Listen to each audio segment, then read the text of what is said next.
I mean, I didn't like the script, but I love Alien. So yeah, I signed up naive and went off to Pinewood to be sodomized ritualistically for 2 years. There's no one problem with a, $65 million fucked up first time filmmaker. Look, I made a crucial error. I listened to the people who were paying for the movie, and they said the way to go about this is not to work with your friends. The way to go about this is to work with people who've done this time and time and time again. Basically, that translates into meet a lot of people who are going to resent you and your age and are not going to want to take instruction from you, and allow them to tell you what you can't do. So I kind of retreated back to doing television commercials and had no expectation that I would ever be employable again.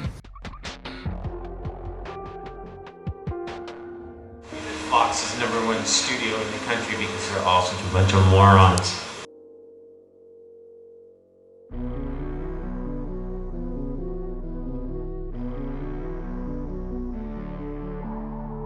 We got flown to London to start putting a crew together, and of course I think they were happy that we had been involved in the last one and that there would be a continuity. Norman Reynolds, who did the sets for Alien³ had built the sets for the Vincent Ward script. Then they brought Fincher on as a new director. David Fincher was suggested by head of the studio, actually, Roger Birnbaum, and we looked at his reels and we met him. We had lunch with him at the Fox commissary, David, Walter, and I, and we had not met him before. And he was incredibly impressive. One of the most extraordinary meetings I think I've ever had. And it just gave us the confidence. David comes from music videos as well as magnificent commercials. He has an effects background. He used to work at ILM. He was an effects cameraman who went into the music video industry and did a number of really pretty high-profile music videos. Alien, I guess, was his first feature. So Fincher committed, and we were back in London, and now we're going to rewrite the script. And David Fincher was like a breath of fresh air, really. And in fact, I was the first person to greet him in the art department. I thought, in fact, he was the director's assistant. He was so young. He came in not having that preparation time, not having all the meetings, and not necessarily having a full script to work with because of the conceptual differences that the first director that they had employed had brought onto the production. He then wanted to put his ideas into Alien³.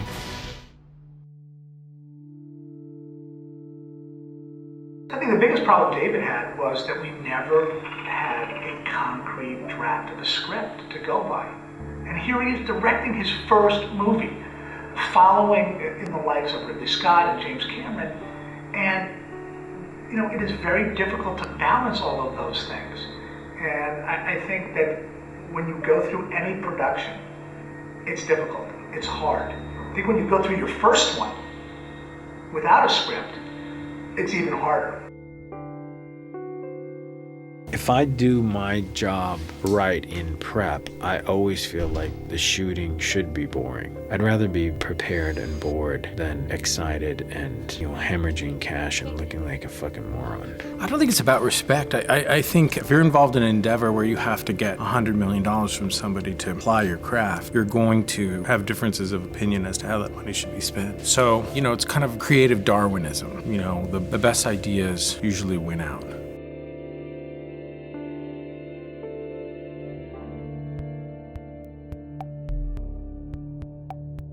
They had started out with Vincent with this script, and because of the old creative difference problem, and then he was gone. So they had all this money that they had already spent on making pay-or-play deals with actors and so on, plus building all these sets. And Norman builds the world. So they had a lot of money invested in this movie, but all of a sudden they didn't have a script. There was a 3-month period where we were in effect shut down. We kept working in the creature stuff, but we were kind of, working away on dead bodies and things, not the actual creature. We spent most of the summer working on the dead bodies of Hicks and Newt and Bishop that they find in the wreckage, as well as starting design work on the Alien, because at that point, everything else in the script was subject to being thrown out. We didn't know where all that stuff was going to go. So we had a crew of Americans. We had a lot of our English crew was assembled, and we were just going in great detail on these bodies, trying to continue to have work to keep people busy with for a number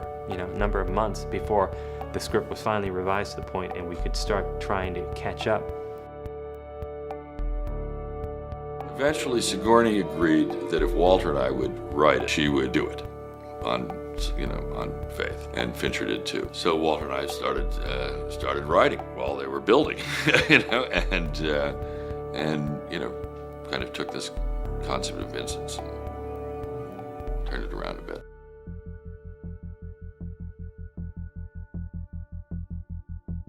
Basically, I felt it was a missed opportunity. I felt that the franchise and the needs of the franchise, of seeing it purely as a franchise, had taken over what was special about the first two and what would have been special about the third one. And yet I think David is a very good director, and obviously he's shown himself since, as we all have.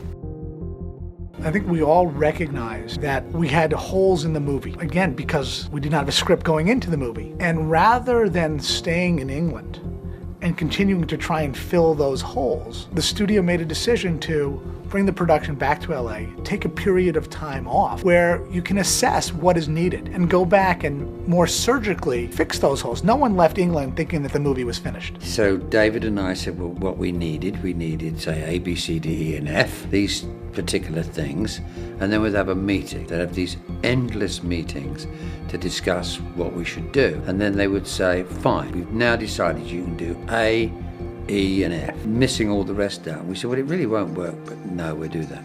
So we do that, put them in, show again, and they realize what was missing was needed.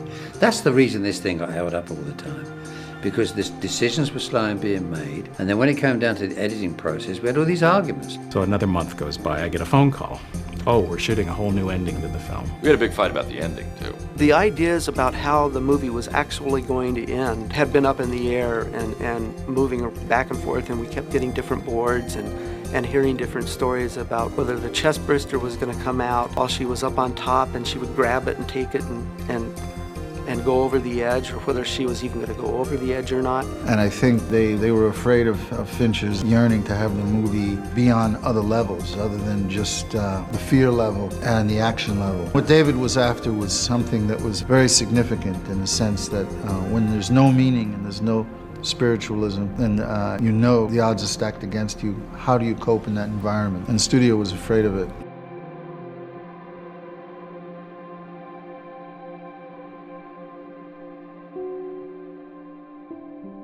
I'll say this, if the movie is great, I'm gonna get too much credit, and if the movie sucks, I'm gonna get too much blame. My first movie, it's fairly well known, was a disaster. I stupidly felt that the people who were financing it had more to lose than I did if it was bad.